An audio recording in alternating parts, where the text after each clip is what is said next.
The Avengers failed. Thanos snapped his fingers in 2018 and erased half of all life in the universe. Though he should have lost. 10 powerful beings hid in plain sight on Earth with the power to stop him. Yet they did nothing. Fans have asked for years where the Eternals were. The outcome of Infinity War would have been completely different if they had joined the fight. The answer is complicated. Fighting Thanos would have saved billions of lives, but the Eternals might have doomed the entire planet in the process. Their inaction stems from their orders. The Celestials, massive space gods who judge entire worlds, created them.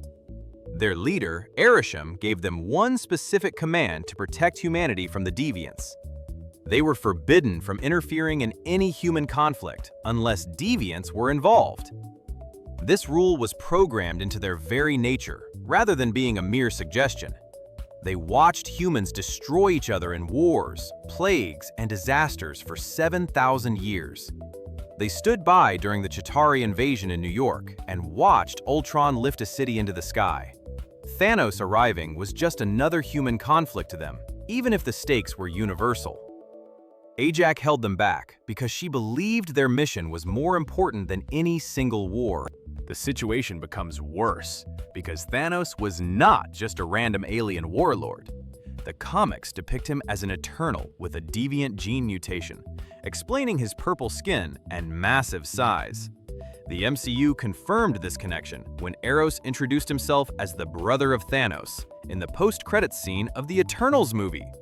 The battle against Thanos was a family dispute rather than just an Avengers problem. Their refusal to fight becomes harder to justify if the Eternals knew about his heritage. They ignored a threat from their own species instead of just a human war. Ajax likely knew exactly who Thanos was and what he was capable of, yet she still chose to follow Arishem's orders. This decision cost the universe 5 years of grief. Imagine them in the battle. The most obvious challenger is Icarus. He acts as the Superman of the group, with flight, super strength, and cosmic energy beams. We saw him part clouds with a single flight path and fly straight into the sun. Icarus rivals Captain Marvel or Thor in raw power during a one-on-one fight. Thanos struggled against Iron Man's advanced nanotechnology in Infinity War, so Icarus would have been a much bigger problem. He could have matched Thanos in physical strength and kept him occupied while the other Avengers went for the Gauntlet. He might not have killed Thanos alone, but Icarus would have been a massive distraction. His durability allows him to take a punch from the Gauntlet and keep coming back. We chose this topic because of a comment from user CosmicRay22, asking about Makkari's speed against the Gauntlet. Thanks to everyone discussing these theories in the comments, since this video would not exist without your ideas. Drop any other what-if scenarios you want us to cover below, as we read them all. One specific Eternal could end this fight in 1 second. Makkari is the fastest being in the Marvel Cinematic Universe and makes Quicksilver look like he is jogging. She ran across the entire planet in seconds during the final battle of Eternals and hit Icarus with a shockwave that buried him. Speed is a decisive weapon against Thanos. The Infinity Gauntlet requires a conscious thought to use, since Thanos has to close his fist or snap his fingers. Makkari moves faster than the speed of sound. She could have sprinted into the battlefield in Wakanda and snatched the gauntlet before Thanos' brain even registered her presence. No defense exists against something you cannot see. The Avengers struggled to pull the glove off because they were too slow. Makkari would have ended Infinity War before the title card even appeared. Physical power is not the only way to win. Druig controls minds and effortlessly controlled an entire town of people. Thanos has a strong will, but lacks immunity to mental attacks. Mantis was able to subdue him on Titan by putting him in a trance, though she struggled to hold him. Druig is far more powerful than Mantis and does not need to touch his target to enter their mind. He could have paused Thanos, long enough for Thor to aim for the head, even without full control. Druig could have turned the army of Thanos against him. Imagine the Outriders and the Black Order suddenly turning around to attack their master. The numbers advantage that Thanos relied on would have vanished instantly. Cersei manipulates matter and turns buses into flower petals, or rock into dust. The Infinity Gauntlet is a powerful physical object made of Uru metal. Cersei could have touched the gauntlet and turned it into water, sand, or butterflies if she got close enough. Thanos would just be holding 6 radioactive rocks that would burn his hand off without the metal glove. The stones cannot be destroyed easily, but the delivery system can be. Cersei proved she could even kill a Celestial by turning it into marble.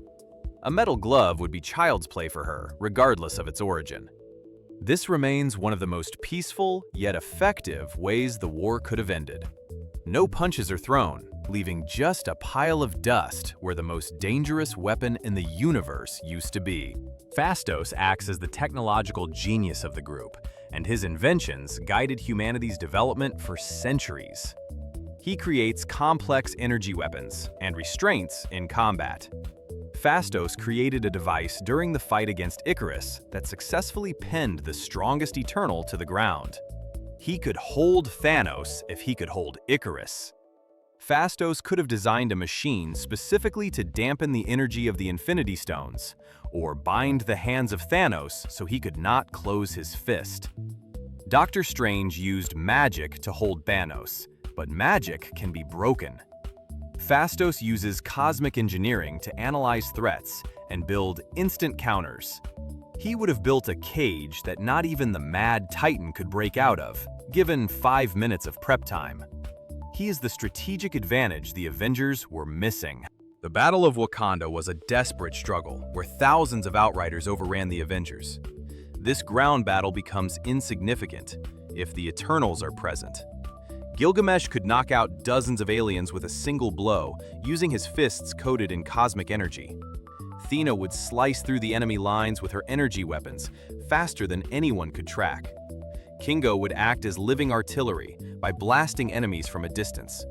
The Avengers were exhausted and overwhelmed, but the Eternals are tireless machines, built for war. They have killed apex predators for thousands of years. The Outrider army would have been target practice, rather than a threat. They would have cleared the field before Thanos even stepped through the portal. The Eternals have a nuclear option called the Uni-Mind if individual powers are not enough. This ability allows them to link their consciousness and pool their cosmic energy into one person. They used this in the movie to boost Druig's mind control, and later to boost Cersei's transmutation power to kill a planet-sized god. The power levels would be immense if they formed a Uni-Mind against Thanos. They could have given Druig enough power to mind-wipe Thanos instantly, or Icarus enough strength to crush the Mad Titan into a small purple cube. The Uni-Mind represents the combined power of the Celestials' design. Thanos has to activate the Infinity Stones, but a Uni-Mind attack happens at the speed of thought. It acts as the final solution. However, a massive catch exists to all of this. Arishem the Judge might have interfered because he was watching Earth closely. He could have pulled his tools off the board if he saw them breaking their programming to stop a necessary event. The Celestials do not care about half the universe dying, since they operate on a scale of billions of years. Thanos was just a momentary blip to Arishem.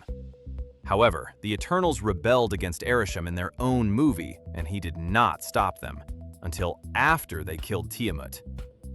This suggests that Arishem does not watch a live feed constantly? They likely could have killed Thanos and dealt with the consequences later. The real danger lay in what saving Earth would actually lead to, rather than Arishem stopping them. The most important point concerns the true mission of the Eternals. They needed to ensure the birth of Tiamat, a celestial growing inside the Earth. Tiamat needed a massive population of intelligent life to feed on for his birth. The Emergence would begin and destroy the planet when the population reached a certain number. Earth was on the brink of this event in 2018, with a population of nearly 8 billion. The population would have remained high if the Eternals stopped Thanos? Tiamat would have emerged shortly after the Battle of Wakanda and cracked the Earth open like an egg. The Eternals would have accidentally completed their mission and destroyed the very people they wanted to save by stopping Thanos. Thanos actually saved Earth in a dark twist of irony. He unknowingly delayed the emergence when he snapped his fingers and erased half the population. Tiamat did not have enough energy to be born with only 4 billion people left. The blip bought the Earth 5 extra years of existence. Ajak explicitly states in the movie that the snap from Thanos delayed the judgment. No Earth would exist in 2026 if the Eternals had been heroes in 2018. The Avengers winning an Infinity War was actually the worst-case scenario for the planet's survival. The snap was the only thing that kept the Celestial asleep long enough for the Eternals to eventually change their minds. The timeline unravels if the Eternals defeat Thanos. No snap means Tony Stark does not figure out time travel, the Avengers never go on the time heist, and Captain America never lifts Mjolnir. More significantly, it means the Eternals never have their change of heart. Living through the 5 years of grief after the snap in the main timeline made Ajak realize humanity was worth saving. The resilience of the survivors changed her mind.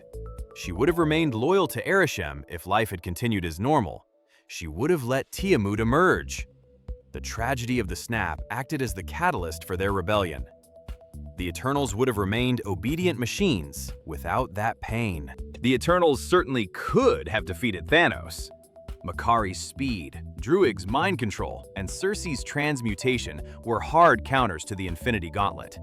They had the firepower to crush his army, and the skills to subdue the Titan himself. Whether they should have fought him is a terrifying question with a negative answer.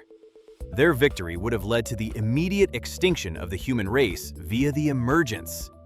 The only path to a future where Earth survives was the one where half the universe died first, however strange that seems. Doctor Strange meant surviving what came next, rather than just beating Thanos. The Eternals staying on the sidelines serve as the only reason we are still here, rather than a plot hole. The Marvel Universe is built on these complex threads of cause and effect. Imagining Makkari stealing the stones or Icarus punching Thanos into orbit is fun, but the reality is darker. The heroes we wanted to step in were actually the harbingers of our destruction. This exemplifies how getting what you want can sometimes be the worst thing possible. Subscribe for more breakdowns every week if you enjoyed this analysis of the MCU's biggest what if. Thanks for watching, and we will see you in the next one.